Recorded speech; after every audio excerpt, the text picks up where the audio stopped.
first presentation here on the GE Monogram stage of the day. And we're thrilled to have with us today Cassy Aoyagi on my far right and Amelia Feichtner. Cassy is the co-founder and president of FormLA Landscaping, which is the firm responsible for the look of the Doyle outdoor section of the show floor. And if any of you have not taken a spin through that, I encourage you to run over there as soon as we're done and look at it. It's really fantastic. Cassy is a recognized expert in sustainable landscaping and California's water-efficient landscaping ordinances. She frequently shares her expertise through lectures, workshops, seminars, and discussions like this one. Cassy's work has been featured on many Los Angeles area garden tours, including the Echo Park Home and Garden Tour, and the Native Garden Tour sponsored by the Theodore Payne Foundation, an organization that Cassy serves as the board president. HGTV, the Los Angeles Times, and InStyle magazine have featured gardens that she has designed. So welcome, Cassy. Amelia, to my immediate right, is a principal and architect at the Cuningham Group architecture firm based here in Los Angeles. Specifically, you're in the Culver City office, right? Amelia focuses on sustainable practices and specializes in multifamily housing and corporate office design. Amelia also leads the board of directors for the Los Angeles chapter of the U.S. Green Building Council. So welcome to you both. We invited you guys here to talk about innovations in what we might call, for lack of a better term, indoor-outdoor aesthetics, particularly the incorporation of landscaping and other living features in the interiors of modern structures. Specifically, you guys worked together on a new office for your firm, the Cuningham Group in Culver City, that has as it's in a converted warehouse, and it has as its centerpiece an indoor garden. And I wanted both of you to kind of talk about the evolution of this project, which is called Hayden Place. When and why was the idea of incorporating landscaping elements on the inside hatched and first discussed? I'll start. Okay. Interestingly enough, this project started years ago. Okay, sorry. Close. Started years ago with actually the concept of a new construction building that was like 4 to 5 stories, which we termed the plant for a number of reasons. One of which was the incorporation of a lot of landscape into that building. Now, we pulled the permit in about 2009, and everybody knows that getting a construction permit at that time was not exactly the easiest thing to do.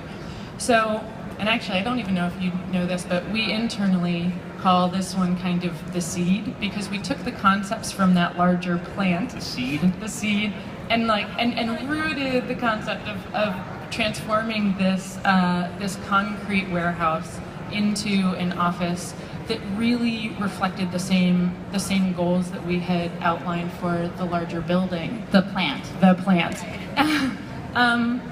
So yeah, there are a number of reasons why we focused on this interior garden. One, when we began the process of design, one of the things that we thought was extremely important was the connection to nature. And there are kind of 2 reasons we really focus on this. One is that there are a lot of studies about the neurological effect of human beings to nature, the connection to nature. It helps you stay stimulated and awake and aware, but not distracted or stressed out. And also, there are studies by NASA and Bayer who talk about the plants really being able to clarify the air, create oxygen, so lowering CO2 levels so that you're not feeling tired or drowsy. And these things help in productivity in the office space. They also could apply to homes and really making healthy working spaces. So you could have just, I guess this is important because this is a warehouse in Culver City, so it's not like you can just open a door and you're in a garden. So you have to really kind of bring it inside. At what point did you decide to, instead of just bring some plants in pots, decide to actually engage with a landscape architect to do this? We, right from the beginning, I think that having a really integrated process, and I mean, we had a design charrette at the beginning of the process that FormLA was at. We were there. The owners of the building were there, and I think that integration really fosters collaboration, and absolutely is the reason that this is so successful. Because not only is it really healthy for us, but when you open the door, this is the first thing you walk into when you're walking in from this concrete, sea of parking and industrial warehouse buildings, and people come to this space and they don't want to leave. They want to stay. They want to come hang out in your garden, and it's also something that the office really takes pride in. We take care of these plants, and if one's not doing well, people really notice, and they really bind together. They come together and they get in the dirt, and they make sure that we make sure that we save it. It's part of our culture, and having it inside, there just wasn't as much opportunity outside. We do have views and exterior trees and foliage, and the connection to that is important too, but having it in our space really creates that healthy space and creates a great connection.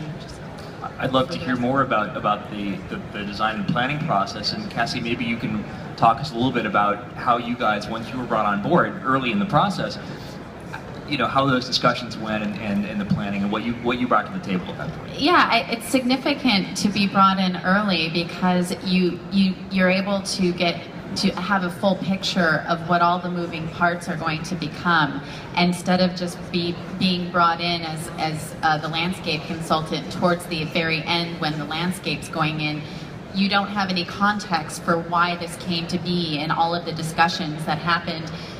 The engineers and the mechanical engineers and ventilation and skylights, and when you're talking about indoor plant material, you kind of have to understand what all of the environmental impacts are going to be inside, because growing indoor plant material is way more challenging than growing outdoor plant material. And then you have to also understand the relationship to the people and how it's going to be impacted by the functions throughout the space. And you can see it's sort of a beautiful central area, but that upfront planting, and even though the landscaping goes in last, it is sort of one of the very first things that you want to understand everything that is going to be happening around it. You mentioned challenges when you're working with interior plants. What are some of those challenges and issues? Yeah, one of light, air, water. In this particular site, we weren't able to get water to it, so we had the soil. This site has had a concrete slab on it for over 50 years. Yeah, over 50 years, and we basically cut a hole into this slab to create this planting area, and we were dealing with soil that who knows what the soil was like or is like, but it hadn't touched air for over 60 years. So finding plants that are going to not need a lot of nutrients, not need a lot of light, and then understanding the movement throughout the space, the function of the space, the views throughout the space. It's a very complex design because it's a box of a warehouse, and then the warehouse is completely, I mean, you could probably say it better, but there's so many different functions in this one box, and it's designed to serve every single one of those functions, but the garden has to remain the central feature of all of the different functions. There's furniture, there's the entry. When you very first come in, it has to be the wow factor. And speaking of wow factor, this is an entry courtyard, which is, highly very related to the topic. But you're kind of speaking to this already, but I wanted you to talk a little bit about making that transition from indoor to, or rather outdoor to in. You are, I think, well known in Southern California and beyond for your drought-tolerant landscapes. So taking that work that you've done on the outside and bringing it inside, what are some of the similarities between the two and differences, challenges?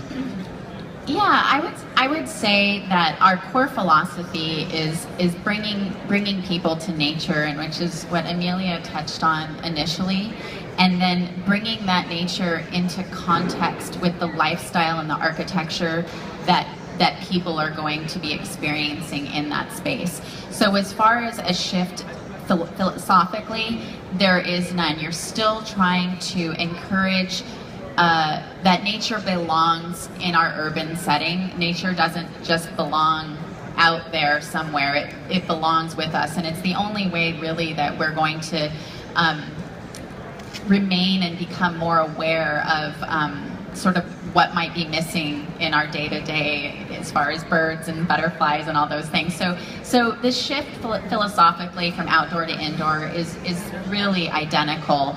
It's the microclimate. It's where windows are, where views are, and that's something we deal with outside too, but inside it becomes much more complex because every inch of the space needs to be usable for something. And whereas outside, it's sort of okay to have spaces that are away and just beautiful to look at, and that's not quite the case inside. The inside is highly designed and highly functional, and it really impacts plant material, heights, the hierarchy from all the different views, and you just have to work with all of that to make it, it is difficult. And then watering and light, you reduce your plant palette tremendously when you go indoors, and so now you have to really, really find a plant palette that works.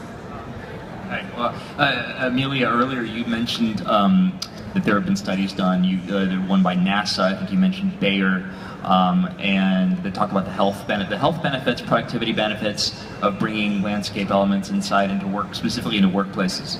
And these studies, or some of these studies, make specific recommendations about things like the number of plants, the positioning of plants to maximize productivity benefits, cleansing of harmful, volatile organic compounds or VOCs.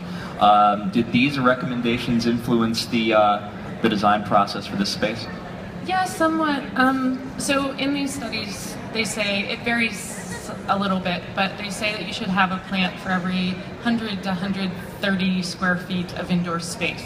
And that applies at home, this applies at work, this applies anywhere to really have effective cleansing of toxins in the air and production of oxygen. For us, we could not cut holes in the slab everywhere. My structural engineer would have killed me. But what we could do was focus this in the center of our space and make sure that it created balance across all of the functions within our space. And then we even talked about, and we have a couple of private offices, so we talked to our staff about the benefits of bringing in plants. Some people had already done it, but we weighed the idea of even mandating this, but the second that you talk about the benefits of having a plant by you, a plant in your environment, we didn't have to mandate anything. People brought in and have plants on their desks, and it's actually a really nice balance to have something that, for instance, in this, you have something permanent in a circulation space. Some people in their homes have an atrium with a garden right there. It's very welcoming. But then individual plants by others really create a nice fabric throughout the rest of the office. What are we actually looking at on these slides here? So here, this is a project in Verona, Wisconsin. This is a large office space. This is one of the atriums in their circulation space. This is for the company Epic, who does digital medical records. So if anybody is tracking data of the health and wellness of our nation and beyond, it's these guys. And so we do a lot of work for them on their corporate office, and the introduction and engagement with nature is one of the absolute necessities of our design. One of you, I believe it was Cassy, brought up the importance of natural light and air. And I know that you guys use, I don't want to get too deep into the technical weeds here, but you guys used incorporated things called trickle vents into this design, and I guess also skylights. Can you talk about how you were able to bring into what is, after all, a warehouse, kind of a bunker-like structure, you know, get that light in, get that air in, and is there a concern with bringing in fresh air or having these vents about how does that conflict with air conditioning and efficiency? Yeah, so again, we walked into this concrete box that was dark, cold, hard. It was there to hold stuff, not to promote life. So we did cut a series of very large skylights into the roof to bring as much daylight in as possible. We are very lucky that one of our facades was about 15 degrees off due north, so north light is ambient light. You don't get direct glare, you don't get heat gain, so we cut big openings in the north facade. And then trickle vents, so we also look at these as systems. So these are all living systems and environments. We should explain what a trickle vent is. Right, so a trickle vent is basically within our window structure. You can open windows, but sometimes you don't want to open windows. Let's say it's cold outside, or you have security issues. So a trickle vent is basically just a grate that can open and close to let air in, but not let too much air in, and like get fresh air through there. But just it's a more secure way of being able to. It's like a vent from outside to inside. And then on the other side of our building, we have evac fans or evacuation fans, so we can pull the air through the space, which actually overall, one, brings fresh air in for our plants, because not being outside, it's true, it's a very sensitive microclimate that we always have to monitor, but bringing that fresh air through, bringing the natural light in, created a really nice environment. Actually for us, it meant that we didn't have to air condition most of our space. So going back to energy consumption, I'll get really technical for a second. We're functioning at 28 kVTU per square foot per year. But what that means is that our energy performance is about half of the regional median energy consumption for an office our size, which is about 70% better than the national average for offices our size. And over the last space that we were in, we've been in our space for about 2 years, we moved from Marina Del Rey, we are 20% better than the space we were in before, where we had already implemented a lot of energy saving methods. Okay, so for maybe people in our audience today who are interested in, we might have some architects in the audience here, we might have just some regular people who are interested in engaging in a collaboration like this for their own space, be it a workplace or even a residential interior. Any pointers for how they might tackle it? Call Cassy. Yes. Call Amelia. That's the short answer, is call Cassy. Yeah, one thing is I do want to point out and make a direct relationship to what's going on over in Doyle Outdoor. And this is a typical convention center, but actually it's set up so differently than any other design show. And what you notice is the foliage inside. And I think that is one of the reasons that people are able to come back here day after day and stay all day here, because you kind of feel like you're in a park. And that's one of the brilliant aspects of Doyle Outdoor. And I think it speaks quite a bit to the conversation we're having, that you just feel good inside of here, rather than being, when there's black ceilings, no natural light, no windows, but then you're sort of in this central area and it just feels totally different than it would if none of that was there and you just had normal carpeted aisles. Well, I'd like to thank you on behalf of everybody at the show for helping us keep our sanity. No, it really is an oasis, and actually does illustrate what we're talking about here. We're not all fleeing for the exits. So. And I'm right next to it, so it's very good. Yeah, perfect. What I'd love to do, we've got a few minutes left, is open it up to some questions from the audience. Does anyone have questions for our panelists? We've got one here.